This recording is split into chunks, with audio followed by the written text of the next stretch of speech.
Tout d'abord, je vous remercie pour être rendu disponible et vous être inscrit malgré le contexte actuel qu'on vit tous. C'est pas forcément très évident et du coup, je suis plus que ravi de pouvoir partager avec vous cet après-midi sur la problématique de gestion d'identité numérique client. Donc finalement, c'est à l'instar de ce qu'on traite généralement dans le monde de l'entreprise, donc les accès à l'identité, les accès des employés ou des prestataires ou des partenaires. Du coup, c'est le pendant, mais pour les clients finaux. Et du coup, on va voir de quelle manière aujourd'hui il y a déjà certaines bases qui ont été mises en place, ce qui est très bien, et de voir comment on peut élever l'identité à un niveau encore supérieur. Donc, avant d'aller dans le détail, quelques mots me concernant. Donc, je suis Pascal Vidal, je suis senior manager au sein de la practice cybersécurité de Wavestone. Wavestone, qui est un cabinet indépendant qui accompagne ses clients sur des projets stratégiques tant métiers que technologiques, et qui comptabilise aujourd'hui plus de 3600 collaborateurs un peu partout dans le monde. De mon côté, donc je suis spécialiste sur l'identité numérique. Je travaille maintenant depuis plus de 10 ans sur cette thématique-là et plus particulièrement là depuis plus de 2-3 ans sur l'identité numérique client. Tout simplement du fait de mon attrait pour l'identité numérique, mais aussi pour tout ce qui est lié à l'amélioration de l'expérience client. Donc c'est vraiment un sujet qui me tient à cœur et je suis vraiment beaucoup content de pouvoir échanger avec vous. Ce que je vous propose pour cette session-là, c'est dans un premier temps qu'on regarde un petit peu les bases qui ont été faites, de pourquoi on parle d'identité numérique, de quelle est la promesse de l'identité numérique et finalement quels sont les enjeux qu'il faut arriver à adosser à l'identité numérique dans les mois, années qui viennent. Également de voir comment on peut du coup faire de l'identité vraiment un levier de compétitivité. Ça va être vraiment l'enjeu aujourd'hui dans le contexte actuel de se démarquer. Et l'identité va nous permettre de nous démarquer dans un environnement qui est très concurrentiel. Et puis aussi de voir pour certains qui ont déjà mené ou qui sont en train de mener des projets Customer IM, n'hésitez pas à interagir sur la dernière partie, qui est de voir comment on mène à bien un tel projet, quelles sont les règles de base, les règles d'or, les pièges dans lesquels ne pas tomber. Et du coup, l'idée, c'est que je vous partage aussi ce que j'ai pu voir dans les différents projets que j'ai pu mener. Donc, pourquoi on parle d'identité numérique client? Ce que j'aime bien faire pour expliquer pourquoi l'identité numérique client est nécessaire dans l'entreprise, c'est finalement de me calquer sur les moments clés de l'entreprise. L'entreprise, finalement, un peu comme toute identité, se créer principalement en créant des premiers points de vente physique, hormis pour les entreprises qui sont nées avec le digital et qui sont pure digital, où on va du coup vendre des services, vendre des produits, qu'on va aussi publier sur un espace digital, un site web essentiellement, et que du coup on va vouloir faire en sorte que les clients puissent aussi acheter depuis ce site web et pas que en point de contact physique. Et c'est là qu'on a commencé à constituer le compte client qui permet d'accéder au service de l'entreprise. Et du coup, c'est une première initiative qui a été menée par les différentes entreprises qui sont amenées à adresser les problématiques B2C sur l'identité. Derrière, finalement, l'entreprise a aussi se diversifie, donc crée de nouveaux services, fait l'acquisition d'entreprises externes, crée de nouveaux métiers et de nouveaux produits au sein de son catalogue, ce qui fait que finalement, on va avoir de nouveaux points de contact, tant sur le digital.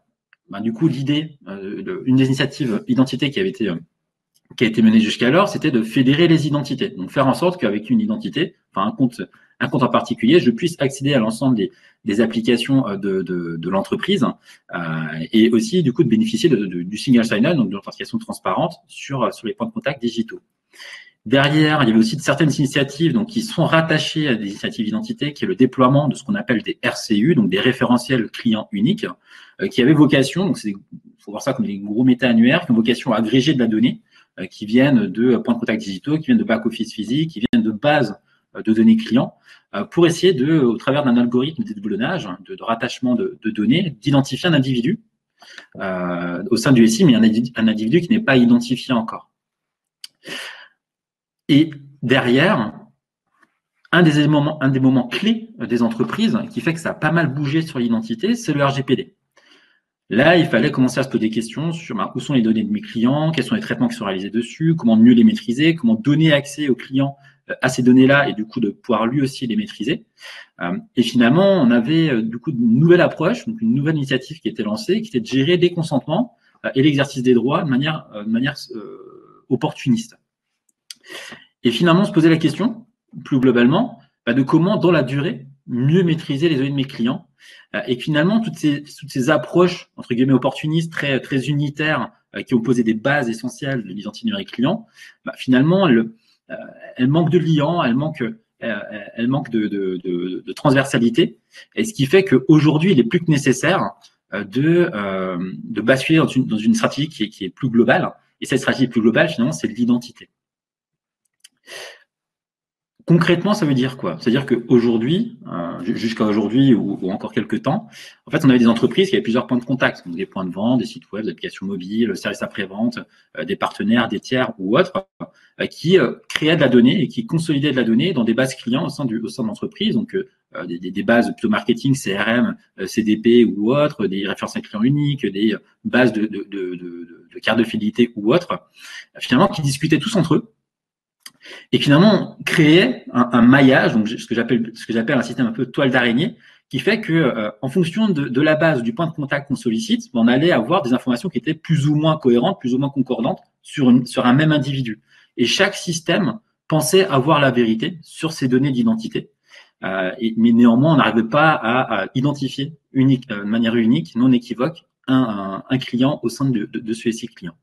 Ce qui fait qu'aujourd'hui, il est nécessaire d'aller vers un modèle qui est plus centralisé, donc de casser cette fameuse toile d'araignée et de mettre en place une passerelle. Donc une passerelle entre les points de contact et les bases clients qui va finalement permettre de unifier les données du client, de constituer une vision unique du client et de coup de pouvoir faire circuler de la donnée en temps réel entre les différents points de contact et les bases clients. Et cette passerelle-là, ce pont, c'est finalement des plateformes de gestion des identités et des accès clients qu'on appelle des plateformes de Customer IAM.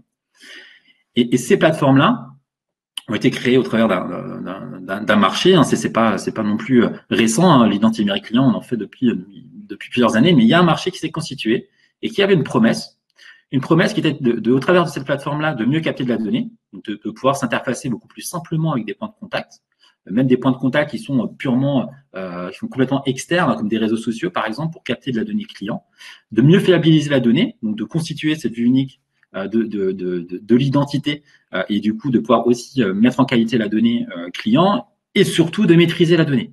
Maîtriser, ça veut dire quoi? C'est de savoir dans quelle base il existe des données de mon client, parce que l'identité va permettre justement de savoir où elle se situe, de pouvoir aussi de capter l'ensemble des consentements nécessaires pour la communication, l'usage de la donnée, le traitement de la donnée, mais aussi permettre à l'utilisateur lui-même d'exercer ses droits. Donc ça, c'était une promesse initiale, une belle promesse qu'apportaient ces solutions-là. Et plus concrètement, quand on regarde dans le détail, cette promesse-là, elle se décline en 6 catégories de services, si je peux appeler ça comme ça. Une première qui vise à simplifier la création de compte. Donc là, on est plutôt sur de l'enrôlement, c'est-à-dire d'avoir des processus de création qui sont très simples, que ce soit des formulaires très basiques, du social registration ou autre, de créer un identifiant unique, ce qui est le plus important et c'est la valeur ajoutée de ces solutions-là, et de constituer un modèle de données qui est unifié. C'est-à-dire que voilà, pour une identité, on a un modèle en particulier et il est partagé avec l'ensemble des applications. Toujours sur l'identité, l'objectif, c'est de capter de plus en plus de la donnée, et notamment dans des moments clés du parcours client. Et c'est ce qu'on appelle du progressive profiling. Ces plateformes-là permettent aussi d'identifier des moments clés, de générer une demande, de captation de la donnée. Donc l'utilisateur, il est prompté pour renseigner une donnée complémentaire. Ça peut être une information de contact, un centre d'intérêt, une évaluation sur un produit ou autre, pour encore enrichir les informations personnelles de contact ou d'identité plus largement du client. Troisième axe, et qui est aussi un des plus fondamentaux et essentiel, c'est tout ce qui est lié à l'authentification. Là, l'idée, c'est de pouvoir simplifier l'accès régulier des clients au service de l'entreprise par des moyens très simples. On parle de single sign-on, de social login, on parle de s'appuyer sur de la biométrie locale, donc mobile ou PC, des technologies plutôt passwordless, on y reviendra juste après sur ce sujet-là, et aussi d'identifier s'il y a des moments clés dans le parcours où il y a besoin d'élever le niveau d'assurance et du coup de demander une authentification supplémentaire, donc de fournir des moyens d'authentification multifacteurs pour que du coup on puisse sécuriser l'accès à des problématiques sensibles comme du paiement par exemple. Quatrième grande catégorie, et pareil, une des plus importantes, et je pense que vous l'avez compris, hein, c'est tout ce qui est lié data privacy. Donc là, dans ces plateformes-là, en plus d'un référentiel unique d'identité, on va aussi constituer un référentiel unique de consentement, ce qui va permettre à tout, finalement, point de communication au sein du SI de communiquer en respectant le choix de communication du client, et aussi de permettre à l'utilisateur d'accéder et de modifier ces consentements-là dans la durée. Et quand je parle d'utilisateur, ces plateformes-là vont aussi aider à rendre l'utilisateur autonome, ce qu'on appelle aussi plus communément du self-care, hein, qui puisse se débrouiller tout seul, d'une part pour créer le compte, le compte client unique, de pouvoir gérer ses données, les modifier, en supprimer certaines, de pouvoir gérer son mot de passe de manière complètement autonome, gérer ses préférences de communication, etc., etc. Donc d'avoir un self-service mis à disposition de l'utilisateur, donc un espace client, pour gérer ses données. Et le dernier axe sur lequel ces solutions-là apportent des services auprès des entreprises, c'est pour tout ce qui est omnicanalité et puis aussi partage de données à des tiers. C'est-à-dire que un des enjeux qu'on va voir juste après, c'est de pouvoir faire en sorte qu'un client, en fonction du point de contact qu'il adresse, soit reconnu de la même manière, ce qui veut dire que la donnée doit être mise à disposition de tant de points de contact digitaux que physiques, en magasin, par exemple, les automates, des guichets de vente. De vente, de manière fiable et temps réel. Et c'est là-dessus aussi que va apporter les solutions SIAM, et aussi de permettre le partage de données à des tiers, d'un partenaire qui accède à les données de vos utilisateurs, et que l'utilisateur puisse aussi derrière contrôler qui a accès à mes données et de révoquer des accès aussi s'il le souhaite.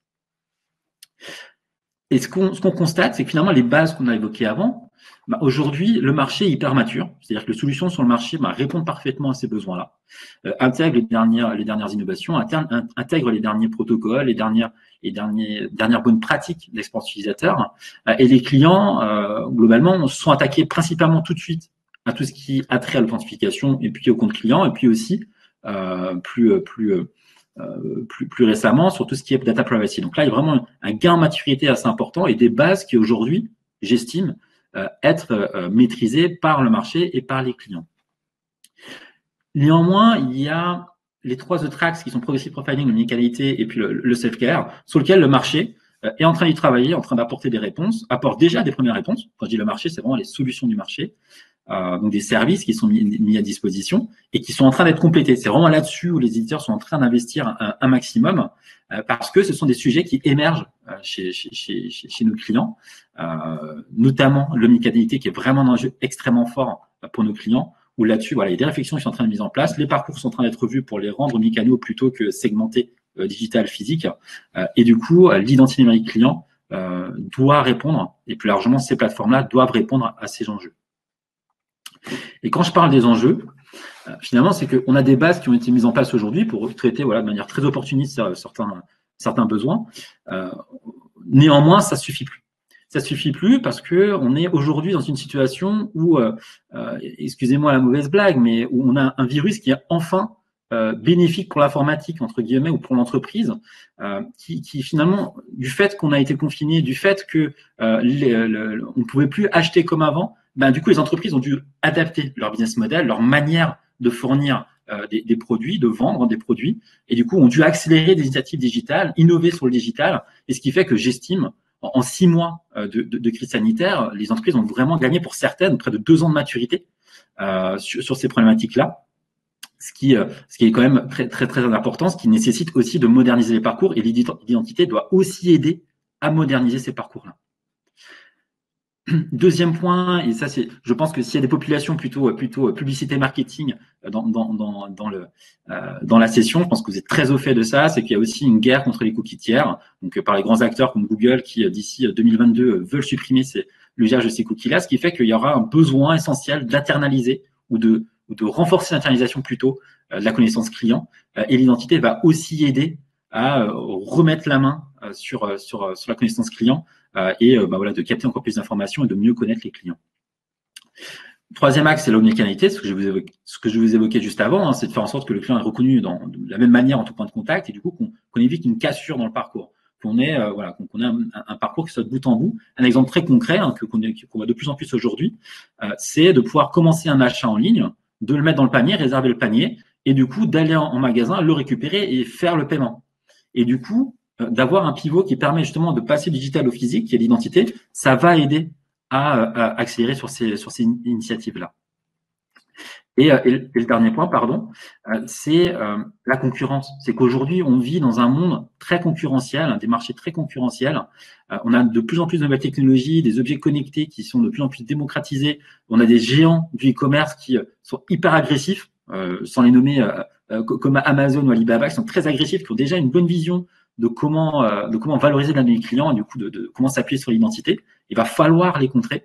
Il y a aussi de plus en plus de besoin de mettre en place des relations de partenariat, de travailler des startups ou d'acquérir certaines startups. Ça se fait de plus en plus aujourd'hui. Bon, sans cesse innover. Et tout l'objet derrière, c'est de pouvoir s'assurer que le client reste loyaux, les clients actuels restent loyaux, on continue à acheter, mais aussi d'acquérir de nouveaux clients. Et là, pareil, l'identité va permettre justement de fédérer les relations avec ces nouvelles technologies, avec ces nouveaux partenariats. Et du coup, concrètement, ça veut dire quoi? Ça veut dire quoi? Ça veut dire que l'identité doit être vue autre chose que juste un élément, un objet qu'on a dans le système d'information, mais doit être vue vraiment comme un différenciateur business. Dans un premier temps, on va s'appuyer sur l'identité pour moderniser les parcours clients. Ça veut dire quoi? C'est de les faire très simples. C'est-à-dire que quand on va acquérir un nouveau client, on va essayer d'utiliser des formulaires extrêmement simplifiés. Je parle personnellement de formulaires NPM, un nom, prénom, mail, ce qui suffit pour créer un accès à un utilisateur sur les différentes applications de l'entreprise. Et puis du coup, d'investir sur tout ce qui est progressive profiling. C'est-à-dire qu'à des moments clés du parcours, quand c'est pertinent, de demander de l'information complémentaire et au fur et à mesure de la vie, entre guillemets, du client dans l'entreprise, va constituer une identité qui est de plus en plus complétée, de plus en plus à valeur ajoutée pour le métier. Moderniser le parcours, c'est aussi travailler sur l'authentification sous deux axes. Le premier, comme dit, c'est de demander une authentification à l'utilisateur que lorsque c'est nécessaire. Généralement, 80-90% des opérations peuvent se faire de manière anonyme, modulo quelques secteurs d'activité, bien évidemment en particulier comme les services financiers. Et l'authentification est vraiment nécessaire que dans un tunnel d'achat, par exemple. Et c'est du coup dans ces moments clés-là où il faut demander l'authentification à l'utilisateur. Il n'est pas nécessaire de le faire avant pour éviter que du coup le parcours en tant que tel soit impacté. Et puis aussi de réfléchir s'il y a besoin d'avoir un niveau d'assurance supplémentaire sur des opérations en particulier. On parle souvent, si je prends l'exemple d'Amazon, où on peut stocker des cartes bancaires sur le compte client, en tout cas des éléments bancaires sur le compte client. Du coup, on va demander une preuve d'authentification en plus pour modifier, pour accéder à ces données-là. Et c'est ce type de réflexion qu'il faut avoir aujourd'hui, même sur des parcours qui existent, savoir si c'est pertinent ou non d'élever le niveau de sécurité. Et du coup, quand je parle d'authentification, il y a aussi l'adoption d'une approche passwordless. C'est-à-dire que le mot de passe, aujourd'hui, c'est le point de frustration le plus important dans l'expérience client et qui est remonté beaucoup par les différentes entreprises avec lesquelles j'ai pu travailler. Ça veut dire quoi, passwordless? C'est déjà d'avoir des moyens simples de masquer, entre guillemets, la misère du password. On parle de social login, on parle de push notif. Ça permet d'améliorer l'expérience client sans vraiment mettre à mal la sécurité. Après, il y a une technologie que je vous invite fortement à regarder si ce n'est pas encore le cas. Et même, il y a une session juste après. Enfin, je suis sûr qu'il y a une session juste après qui détaille ce point-là. C'est les technologies FIDO2 WebAuthn. C'est une technologie, en tout cas un protocole, qui vise à supprimer le mot de passe complètement et à fluidifier tous les processus d'authentification, d'enrôlement en 2-3 clics éventuellement, ou même juste avec la lecture d'une empreinte digitale sur son smartphone. C'est vraiment une technologie qui, je pense, est d'avenir, qu'il faut vraiment regarder.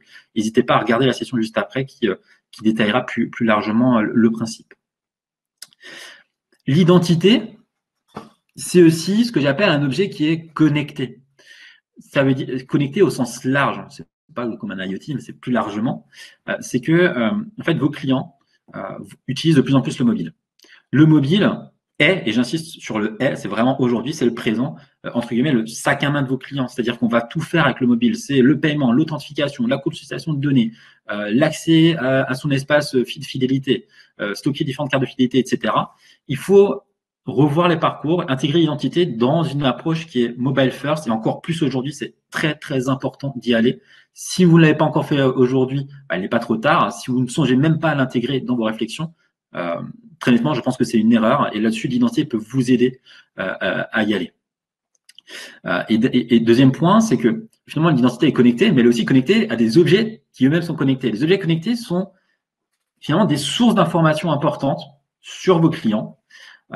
Et du coup, il faut pouvoir travailler sur 2 axes. Le premier, c'est de les intégrer dans votre plateforme Customer IAM, en tout cas dans vos solutions de gestion d'identité client, comme un objet en tant que tel, qui est rattaché à votre identité, avec un modèle donné particulier, avec un lien qui est identifié avec votre identité de client, et que le client puisse aussi gérer l'accès à ses propres données pour chaque objet qu'il a relié. Et notamment quand on est dans le cadre de vente, quand on vend un assistant vocal ou une montre connectée ou autre, il faut aussi être capable de pouvoir supprimer et révoquer l'accès de ces objets-là à l'identité client, et ça, c'est extrêmement important.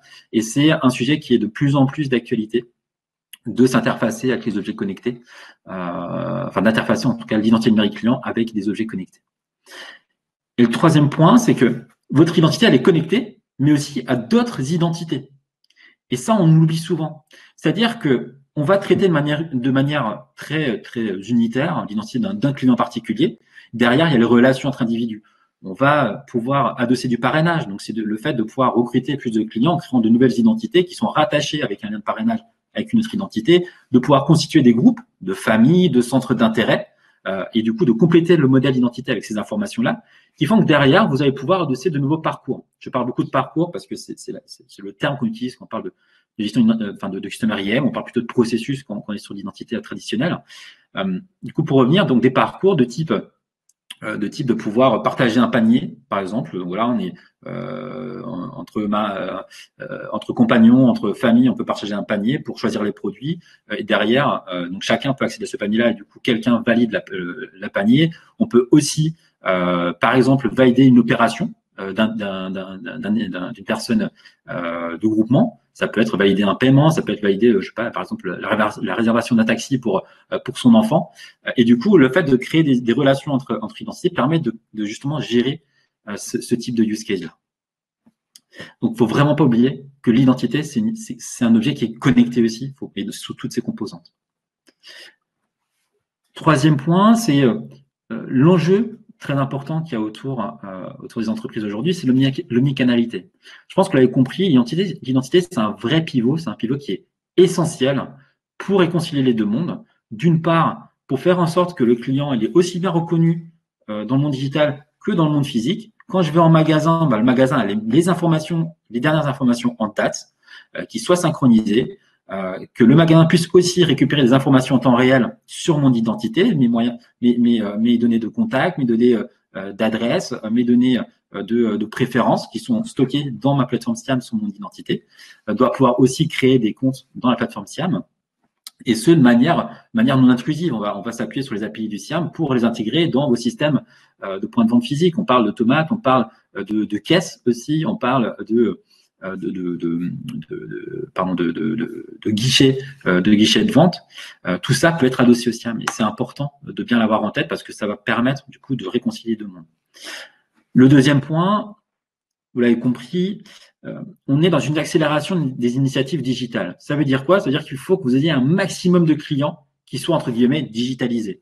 Et du coup, l'angle d'attaque pour moi, et que je vous conseille, c'est de regarder qui sont vos clients qui sont purement physiques, qui existent vraiment que dans le monde physique, de voir de quelle manière vous pouvez vous appuyer sur le SIAM pour du coup sur la plateforme Customer IAM, pour les inviter à créer un compte digital, ou même pour un nouveau client qui crée un compte en magasin, de l'inviter à derrière le transformer en compte digital.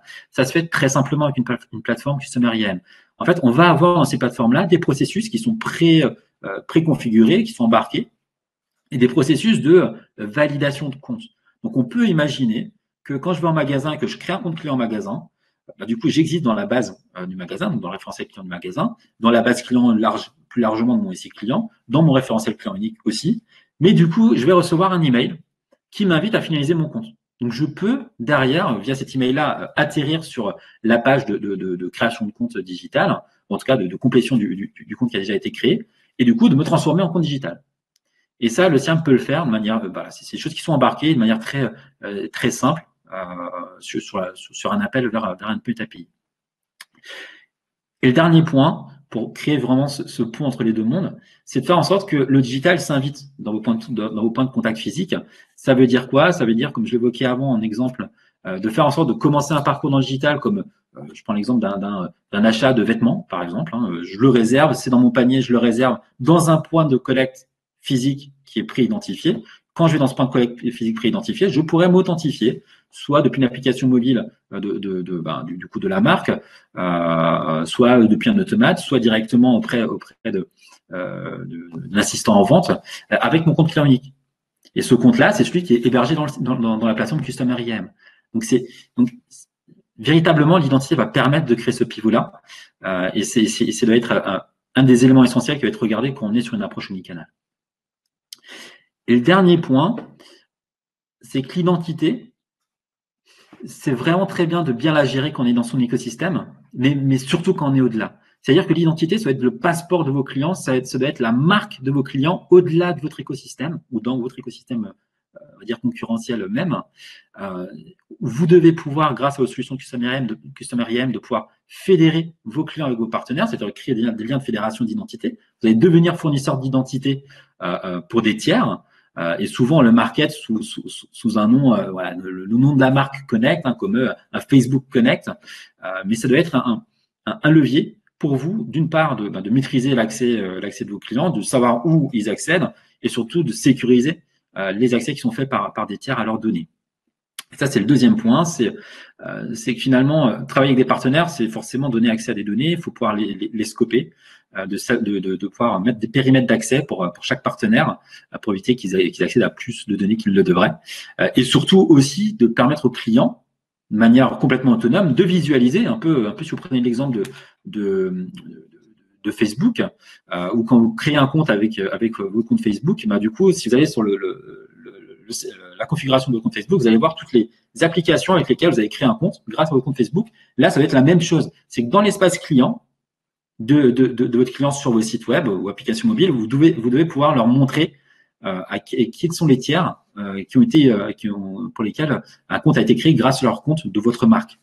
Et ça rentre encore plus dans une approche de data privacy et dans une approche de self-care qui est hyper importante. Et là-dessus, pareil, les solutions de Customer IAM sont capables de pouvoir scoper l'accès à des tiers, sont capables de pouvoir révoquer les accès de tiers, et ce de manière très simple.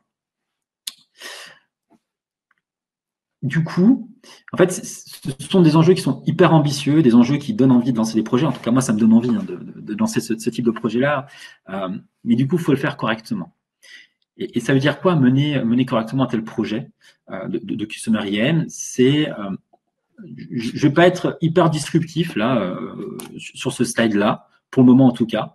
C'est qu'on va avoir une approche qui est classique, c'est-à-dire c'est la même approche que finalement d'un projet IAM. C'est-à-dire qu'on va avoir une première étape qui est de bien cadrer, se poser les bonnes questions pour cadrer les cas d'usage, de comprendre l'écosystème dans lequel la solution va s'intégrer. Donc, c'est finalement quels sont les parcours que je veux mener. Est-ce que j'ai des services prioritaires que je dois attendre de la solution? Est-ce que j'ai beaucoup de points de contact avec lesquels m'interconnecter? Bref, de bien avoir en tête finalement les besoins pour du coup derrière choisir la bonne solution. La bonne solution, ça veut dire quoi? C'est est-ce que je vais être une solution très complète? Est-ce que j'ai besoin d'une solution plutôt modérée? Est-ce que j'ai des contraintes internes, souvent d'un point de vue plutôt sécurité? Est-ce qu'il y a des cloud providers que je dois prohiber?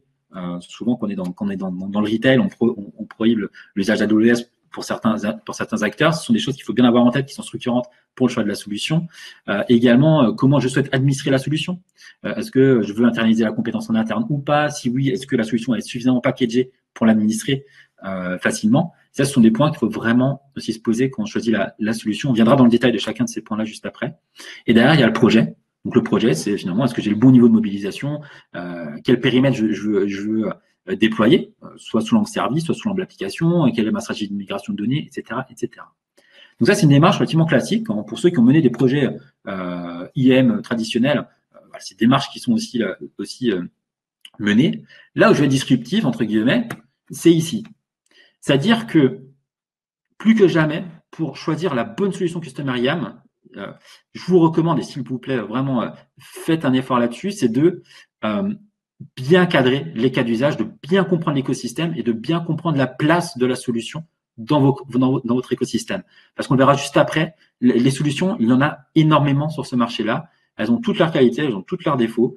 Il n'y a pas forcément de meilleure solution Customer IAM aujourd'hui sur le marché. Elles répondent à des besoins précis. Et ces besoins-là, vous devez bien les cadrer en amont. C'est hyper important. Et quand je dis cadrer en amont, c'est finalement de définir vos processus cœur Customer IAM.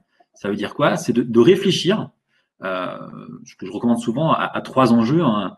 Finalement, c'est comment rendre l'utilisateur autonome, on travaille plutôt sur problématique self-care, comment je peux fidéliser mes clients, comment je peux simplifier les parcours, comment je peux acquérir de nouveaux clients. Et là, on va plus être sur des sujets autour de l'accès régulier aux différents services, et puis aussi de travailler sur tout ce qui est connaissance client. Donc, comment je fais pour compléter mon profil client, mon identité, capter de la donnée et pouvoir mieux communiquer avec lui.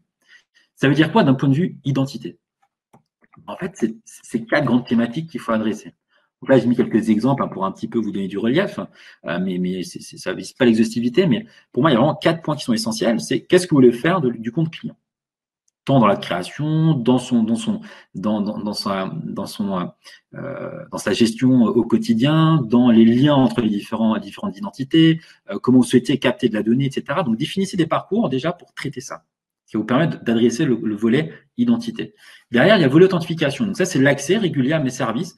Quels sont les moyens d'authentification que j'ai besoin de mettre en place par rapport à mes parcours? Est-ce que je dois m'interfacer avec du mobile, avec des objets connectés? Est-ce que j'ai des besoins d'élever au bout d'un moment dans le parcours client le niveau d'authentification? Parce qu'il y a un niveau d'assurance qui est nécessaire, parce que l'opération est sensible. Ensuite, il faut penser à tout ce qui est data privacy. Et quand on parle de Customer IAM, généralement, on parle de 2 sujets particuliers. Le premier, c'est tout ce qui est opt-in. Donc là, il faudra travailler avec le DPO, voir quels sont les consentements de communication ou même plus largement de traitement de la donnée qui sont demandés auprès de nos clients sur l'ensemble des frontaux et du coup de les récupérer, les modéliser et les récupérer dans la solution Customer IAM, mais aussi les consentements d'accès aux données. Donc là, on est plutôt sur les problématiques de scope O2. Donc pareil, ce sont des consentements qu'il faut aussi stocker, centraliser dans la plateforme Customer IAM pour que le client puisse derrière exercer ses droits, bien évidemment, de révoquer les accès ou de ne plus vouloir de communication particulière de la part de l'entreprise. Et le dernier axe, c'est que finalement, tout ça, on peut le penser digital, parce que c'est ce qui nous fait penser tout de suite. Par contre, il ne faut pas oublier la composante physique et du coup, penser omnicanalité. C'est comment ces processus-là, je les décline sur mes points de contact physiques, comment je synchronise la donnée sur mes points de contact physiques, et aussi comment je gère les accès de tiers. Donc, des tiers, ça peut être des objets connectés, mais ça peut être aussi des partenaires qui, pour moi, qui font aussi travailler sur l'omnicanalité. Donc ça, ce sont vraiment des points précis sur lesquels il faut réfléchir. Ils ne sont pas exhaustifs, mais néanmoins, ça vous permet déjà de poser les bonnes questions. Derrière, une fois qu'on a réfléchi au cas d'usage, il faut aussi comprendre la place de la solution dans mon écosystème. Ça veut dire quoi? Ça veut dire que dans un premier temps, il faut savoir identifier quels sont les points de contact sur lesquels la solution de Customer IAM va interagir. Les points de contact tant internes, que ce soit des applications web, mobiles, marketplace, des magasins, des guichets, etc., que des points de contact externes, des partenaires, des startups ou autres tiers, et puis aussi tout ce qui est service d'assistance. C'est le service après-vente, les réseaux sociaux, la hotline, etc. Donc, une fois qu'on sait qui sont les points de contact qui vont interagir avec le client, il faut aussi penser à quels sont les systèmes qui vont devoir récupérer de la donnée, donc plutôt les back-office, donc les bases clients comme les CRM, les Customer Data Platform, éventuellement les programmes de fidélité, les référentiels clients uniques si jamais sont déjà existants au sein du SI, tout ce qui est système de communication, donc tout ce qui est campagne de publicité, envoi d'email, envoi d'SMS, qui vont être aussi des référentiels qui vont devoir traiter de la donnée d'identité, la donnée d'accès, la donnée de contact, qui vont être hébergés dans la solution SIAM. Et du coup, quand on parle de solution SIAM, c'est finalement, quelle est sa place? Et quand on dit quelle est sa place, c'est quelles sont les interconnexions que je vais devoir mettre en place entre mes points de contact et mes back-office pour justement créer cette passerelle-là. Ça veut dire quoi? Ça veut dire de réfléchir au sens de circulation de la donnée, de réfléchir à comment j'authentifie un système ou un client, de réfléchir à comment je synchronise la donnée, c'est-à-dire est-ce que j'ai besoin pour certains back-office de temps réel? Est-ce que j'ai besoin plutôt de l'événementiel, pas besoin d'avoir du temps réel en tant que tel? Est-ce que j'ai plutôt sur des traitements de masse? Du coup, j'ai plutôt travaillé sur des fichiers, l'export import des fichiers plats. Tout ça, il faut un petit peu y réfléchir. Et une fois que vous avez vos cas d'usage qui sont bien cadrés, l'écosystème qui est clair pour vous et la place du système qui est claire pour vous, ça va vous permettre de constituer une grille qui va vous permettre de choisir la bonne solution, tant sur un plan fonctionnel que sur un plan technologique. Et quand je dis choisir une solution, avant de vous expliquer quel type de solution on peut avoir sur ces problématiques-là, j'aimerais juste mettre au clair quelques points, des questions qui me sont posées par des clients parce que voilà, il y a beaucoup d'évangélisation sur ce sujet-là et qui me paraît nécessaire de corriger ou en tout cas d'être clair. La première question que j'ai souvent, c'est quelle est la meilleure solution du marché? Et malheureusement, la réponse que j'ai à vous donner aujourd'hui, c'est qu'il n'y a pas de meilleure solution il n'y a pas de meilleure solution que Custom IAM. Ça dépend vraiment de vos cas d'usage, ça dépend vraiment de votre écosystème. Si vous avez un écosystème complexe, cherchez plutôt une solution qui est non intrusive. Si vous avez un écosystème qui est beaucoup plus simple, cherchez une solution qui n'est peut-être pas trop packagée, n'est peut-être pas trop, une solution un peu moins complète, plus simple d'administration, etc. Il faut vraiment réfléchir à tout ça. On me demande souvent aussi, et peut-être la question a déjà été posée en chat, mais on me demande souvent aussi, est-ce que je peux utiliser ma plateforme, ma solution IAM que j'ai aujourd'hui pour faire du Customer IAM? Honnêtement, non. Même si les problématiques, elles sont similaires, quand on parle processus d'identité, processus de gestion de droit en IAM traditionnel, on parle de parcours client pour le Customer IAM. Quand on parle de provisioning, on parle de synchronisation de la donnée. C'est la même chose, sauf que la manière dont il répond, les réponses qu'on y apporte sont différentes. C'est-à-dire que sur une solution de Customer IAM, on va attendre une forte scalabilité, une forte disponibilité. C'est-à-dire que si votre plateforme tombe, ce sont des clients qui ne peuvent pas accéder aux services, qui ne peuvent pas acheter vos produits. On va avoir besoin de temps de traitement très rapide, un volume d'identité qui est quand même très important, et du coup un volume de données au sens large est très important à stocker. On parle plutôt de millions d'identités, quand on est sur du Customer IAM, enfin de centaines de milliers d'identités à plusieurs millions d'identités. Et les sources de données sont aussi différentes. C'est-à-dire qu'on ne va pas parler à un SIRH, on ne va pas parler à un Active Directory, on va parler à des réseaux sociaux, on va parler à des CRM, on va parler à des sites web, à des applications mobiles. Du coup, la nature des échanges, la nature des données est différente. Une autre question qui arrive souvent, qui est finalement, pourquoi pas développer ma solution en interne? Alors, vous pouvez y aller. Marocco, c'est pas de le faire. Mais si jamais vous avez envie d'investir, quand je dis d'investir, c'est pour faire un peu le parallèle, imaginez un petit peu les dernières levées de fonds qui ont été faites par certains éditeurs. J'en ai deux très récentes. Une l'année dernière, un éditeur français qui a levé 10 millions d'euros pour investir dans sa R&D, et un éditeur américain cette année qui a levé 20 millions de dollars pour, pareil, investir sur sa R&D. En fait, c'est quand même un fort investissement, donc financier d'une part, mais aussi de ressources, parce qu'il va falloir mobiliser des experts et garder la compétence en interne dans la durée, d'avoir des développeurs qui vont faire de la R&D là-dessus, qui vont intégrer les nouveaux standards, les nouveaux moyens d'authentification, etc. D'avoir aussi des équipes qui vont administrer la solution pour s'assurer que elle a une forte disponibilité, un bon taux de réponse. Donc ça fait vraiment une organisation qui est assez complexe. Très honnêtement, parmi tous les clients que j'ai pu accompagner ou avec lesquels j'ai pu échanger, très peu vont là-dessus. Et ceux qui sont allés là-dessus, certains sont restés parce que du coup les besoins étaient assez primaires, standards, pardon, pas primaires, standards. Et d'autres, sont en train d'envisager d'aller vers une solution du marché parce que du coup, ça prend vraiment beaucoup de temps de l'administrer, de la faire durer et de la faire évoluer finalement dans la durée. Et une dernière question aussi sur laquelle, pareil, il y a un gros mythe qui s'est créé autour de du Customer IAM. On demande souvent est-ce qu'en achetant cette plateforme, je suis RGPD compliance? En fait, non. C'est pas une solution magique. Ça va vous aider à accélérer votre mise en conformité, c'est-à-dire qu'on va centraliser les données d'identité dans un référentiel, donc du coup les données personnelles. On va permettre à l'utilisateur d'exercer ses droits, donc d'accéder à son compte client, enfin à son identité, de gérer ses données, de les modifier, de les exporter, de pouvoir supprimer aussi son identité et du coup son compte client in fine. Et du coup, on va aider à le faire grâce à ces plateformes-là. Donc c'est un véritable accélérateur, mais néanmoins, c'est pas l'outil magique. Une fois qu'on a dit les choses, en fait, comment choisir la solution et quelle est la meilleure solution à utiliser? En fait, ça dépend de votre environnement. Si vous êtes vraiment sur un environnement extrêmement spécifique, en fait, il y a une option qui est à regarder, et uniquement quand on est vraiment sur du très spécifique, qui est de faire du développement maison. Mais comme je vous l'ai dit, il y a un investissement qui est quand même extrêmement important. Donc, si la stratégie d'entreprise, c'est d'internaliser la compétence, OK. Mais sinon, essayez d'éviter un maximum parce que franchement, c'est pas ce qui est le plus préconisé aujourd'hui. En tout cas, moi, je vous le préconise pas. Mais ça dépend. Mais si vraiment vous souhaitez investir et garder la compétence en interne, ça peut être une option à regarder. Derrière, si vos besoins sont plutôt orientés authentification, un peu moins sur l'identité, au-delà de gérer un compte client, d'avoir un modèle d'identité qui est dedans, En fait, on a des solutions open source qui font très bien le travail, hein. Voilà, sur la partie authentification, qui implémentent les standards du marché. Ça fonctionne plutôt bien. Par contre, c'est un peu plus limité sur l'identité. Et derrière, on va avoir une troisième option qui est du coup une option plus packagée, qui sont les solutions du marché. Donc là, c'est pour moi, ce que je préconise, c'est par défaut regarder ces solutions-là, ensuite aller plus vers le bas, donc ensuite les open source et ensuite le dev maison, donc dans l'ordre de réflexion. Parce qu'en fait, ces solutions-là, elles sont très packagées, elles sont éprouvées, elles appliquent les bonnes pratiques du marché, tant d'un point de vue technologique, mais aussi d'expérience utilisateur. Elles sont essentiellement SaaS, donc ça veut dire que vous allez avoir toute la sécurité, entre guillemets, qui est garantie par l'éditeur, donc la sécurité de la solution de l'infrastructure, mais aussi la sécurité, la garantie plutôt d'avoir un haut taux de disponibilité, ce qui est extrêmement important sur ces solutions-là.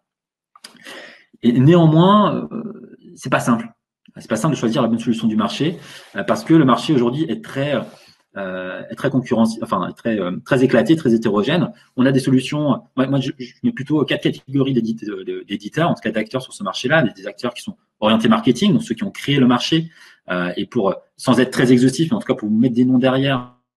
Donc on avait anciennement Giga qui a été racheté par SAP, Janrain racheté par Akamai ou Salesforce, qui avait une vraie vision e-commerce, marketing, qui du coup ont une bonne vision là-dessus. Et des pure players qui sont nés avec le marché, des pure players qui comprennent les problématiques métiers, qui comprennent les problématiques technologiques, comme par exemple en France des petites startups comme Reach5 ou aussi Odiro ou Fusion Hot, qui sont des solutions pure players sur ce sujet-là, des solutions qui sont orientées identité. Finalement, ce sont les IAM traditionnels, donc les anciens acteurs IAM de l'entreprise, qui ont fait ce mouvement-là, qui ont adapté les solutions.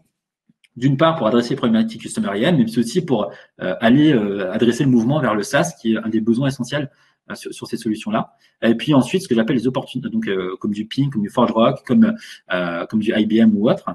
Et puis aussi des opportunistes, mais pas au sens péjoratif du terme, mais des grands acteurs comme Microsoft, comme Amazon, comme Google, qui aujourd'hui adressent ces problématiques-là pour leur écosystème. Et qui du coup sont aussi à regarder, si jamais vous êtes très ancré dans un de ces acteurs-là, de regarder ce qu'ils proposent sur la partie identité client, parce que c'est aussi une option qui est intéressante. Je vois que l'heure tourne, il me reste juste 2 slides.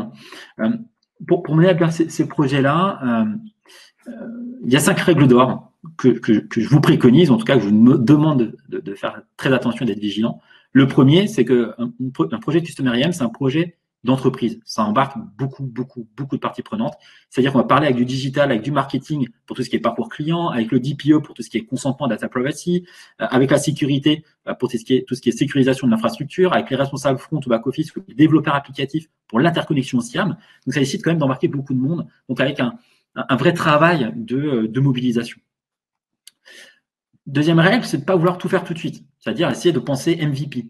Donc, c'est soit sous l'angle service, soit sous l'angle application, voilà, d'adresser un premier périmètre, d'une part, pour mettre des choses en production assez rapidement, mais surtout aussi pour éprouver le processus d'onboarding d'application, d'interconnexion au SIAM, pour qu'il soit un maximum industrialisé, ce qui vous permet d'aller beaucoup plus vite dans votre roadmap de déploiement. Troisième point, et ça, c'est le plus primordial, si vous faites très bien tout le reste, sauf ça, en fait, vous plantez le projet. C'est-à-dire que on n'a qu'une chance de faire une bonne impression, c'est le moment où l'utilisateur va se connecter pour la première fois au travers du SIAM. Il va saisir son ancien identifiant, son ancien mot de passe. Si jamais il est bloqué ou si jamais on l'invite à reset son password, c'est autant de risques qu'on prend de perdre ce client-là. Et du coup, il faut vraiment soigner la migration de données, donc les données personnelles bien évidemment, mais aussi tout ce qui est attrait à l'authentification. Donc, généralement, reprise de l'âge de mot de passe ou déléguer l'authentification à la première authentification au système legacy. C'est des choses qu'adressent les solutions Customer IAM. Aujourd'hui, c'est très éprouvé, ça marche très bien, mais faites très attention à ce point-là. L'avant-dernière règle, c'est de s'assurer que les développeurs applicatifs, donc qui vont devoir faire les appels aux API, intégrer les SDK de la plateforme Customer IAM, est bien dans leur roadmap de s'interconnecter au SIAM, parce que d'expérience, c'est là où on shift beaucoup les plannings de delivery. C'est parce qu'en fait, voilà, ils ont déjà, ces populations-là ont déjà des roadmaps très fournis, et du coup, il faut anticiper bien en amont le fait d'intégrer le SIAM dans leur roadmap pour s'assurer qu'ils puissent délivrer dans les temps, parce que c'est extrêmement important.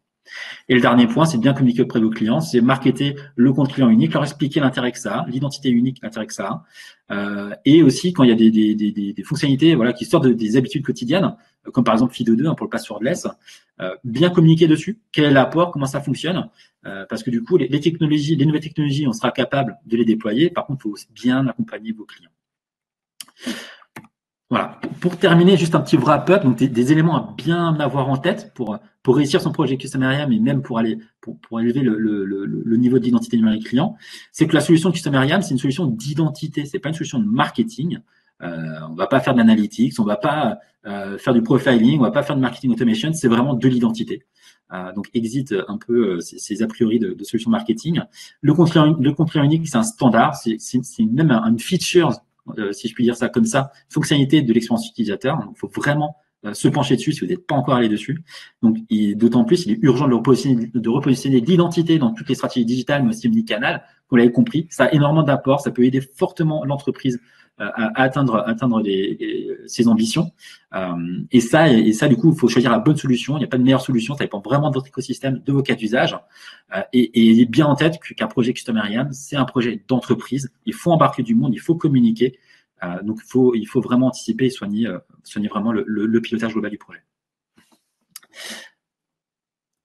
Voilà ce que je voulais vous raconter cet après-midi. Est-ce qu'il y a des questions particulières? Alors là, je reprends. Alors, auriez-vous alors si je peux me permettre de prendre 5 minutes, Émilie, pour répondre aux questions, est-ce qu'on est on est un peu light en termes de timing? Est-ce qu'on a atteint les 15h15? 3 minutes, très bien, merci beaucoup. Alors, pour la première question, auriez-vous des exemples réels de passwordless en SIAM? En fait, le passwordless, c'est une philosophie. On peut y répondre soit en masquant le mot de passe, donc c'est-à-dire d'utiliser des moyens comme du social login, comme du push notif pour authentifier une personne et masquer le mot de passe. Le single sign-on est aussi un moyen de passwordless. C'est aussi de supprimer le mot de passe, comme j'ai évoqué, FIDO2. Et là, du coup, je veux pas biaiser la session juste après, mais pareil, on va supprimer le mot de passe complètement et on va du coup se reposer sur des moyens biométriques locales que je laisserai bien évidemment David Martinache expliquer juste après. Mais c'est des choses qu'on déploie aujourd'hui chez nos clients largement, qui sont déjà largement déployées. FIDO2, c'est un sujet qu'il faut vraiment regarder en plus de toutes les solutions de passwordless qu'on a aujourd'hui. Quand on fait du progressive profiling, on récolte donc des infos pour le client, le consentement utilisateur suffit pour être... Alors, le progressive profiling, c'est pour récupérer des données, on va dire plutôt d'identité personnelle, de contact. Le consentement, généralement, on le collecte dès la création du compte. Donc ça, c'est un élément qu'on collecte tout de suite. Le consentement juste en tant que tel garantit pas d'être conforme RGPD. Néanmoins, c'est un indicateur qui permet de respecter les choix du client en termes de communication, en termes d'approche. Derrière, faut aussi s'assurer que le traitement qui est fait de ce consentement-là, il est réel. C'est-à-dire que les moyens, les systèmes de communication, donc les envois de mails, les envois de SMS respectent ce choix-là. Parce que s'il ne le respecte pas, on a beau avoir un consentement qui est centralisé, si le traitement derrière n'est pas respecté, on n'est pas conforme à RGPD. Il y a toute la notion d'anonymisation des données, pareil, qu'il faut faire dans vos bases. Tout ça, c'est pas le SIAM qui va le faire. Donc, juste gérer du consentement, non, ça rend pas conforme à RGPD, mais c'est un essentiel. Et dernière question, du coup, pour terminer, donc comment faire converger l'IAM et le SIAM pour des ressources partagées par les deux types de populations? Je veux bien qu'on en discute en ad hoc pour préciser la question. Si la question c'est, en fait, je peux avoir des employés qui sont aussi clients de mes services de l'entreprise. Si c'est ça la question, généralement, on ne lie pas la solution IAM à la solution SIAM directement. C'est-à-dire qu'on va plutôt s'appuyer sur l'identité numérique client qui est dans la solution SIAM et dans le modèle d'identité, avoir un élément qui permet d'identifier en interne l'utilisateur. Par exemple, le matricule de la personne, le matricule RH ou autre de la personne qu'on récupère sur l'identité numérique client qui est stocké dans le SIAM pour que dans les processus qui sont faits dans les frontaux respectent ça. Après, on peut aussi avoir une approche de s'interconnecter aux API publiées par les solutions IAM en interne, ou même de mettre en lien de mettre des liens de fédération entre la solution d'authentification interne et la solution de Customer IAM pour essayer de faire merger les identités. Donc il y a plusieurs approches là, il faut juste que ça dépend vraiment du use case qu'il y a derrière. Donc moi, je suis preneur d'échanger plus en détail sur la question de Yann, si vous le souhaitez. Merci Pascal. Je vais devoir Non, aucun souci. Effectivement, après vous pouvez vous retrouver. Je pousse les liens pour les prochaines sessions et le lien des différents partenaires. Merci beaucoup et à très vite. Oui, le lien sera communiqué. Enfin, en tout cas, je transmettrai à Émilie la présentation. J'ai juste été pris par le temps pour l'uploader. Merci à tous et bonne suite de session.